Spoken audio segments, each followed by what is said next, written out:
Every spring, I end up in the same battle with ants and aphids taking over the garden. This year, it became much worse because I was away for 3 weeks. The ants spread aphids everywhere on ioniums, cotton lavender, succulents, flower buds, even in some apartment because of the plants being so close to the windows.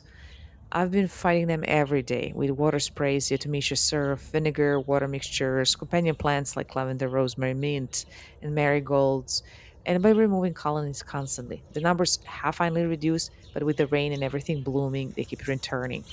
And also, I have ducks, so they help the soil fertilize. Maybe it's over fertilizing, and therefore that also can cause the problem.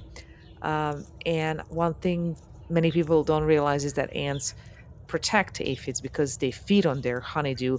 And so controlling ants is just as important as controlling aphids.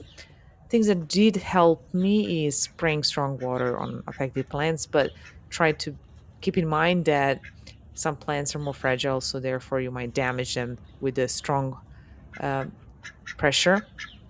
And removing heavily infected stems or just pressing with your finger, using diatomaceous earth in dry weather, avoiding over fertilizing plants, planting aromatic herbs nearby, and keeping window sills and entrances clean from ant trails.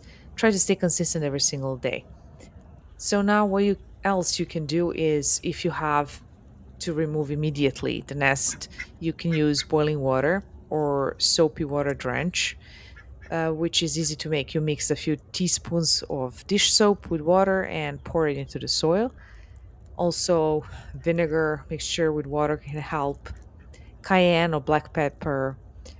You can use even cornmeal. You can sprinkle cornmeal on the soil because ants are not able to digest it, therefore, it kills them. You can also use coffee grounds. If you spread it around the nest, it will make them move. Cinnamon also helps because they hate the smell, and it can also act as a suffocating agent when they inhale it. The other thing, of course, diatomaceous earth is very good because it's supposedly it's highly effective as it dehydrates ants upon contact. And don't forget to reapply after watering or rain.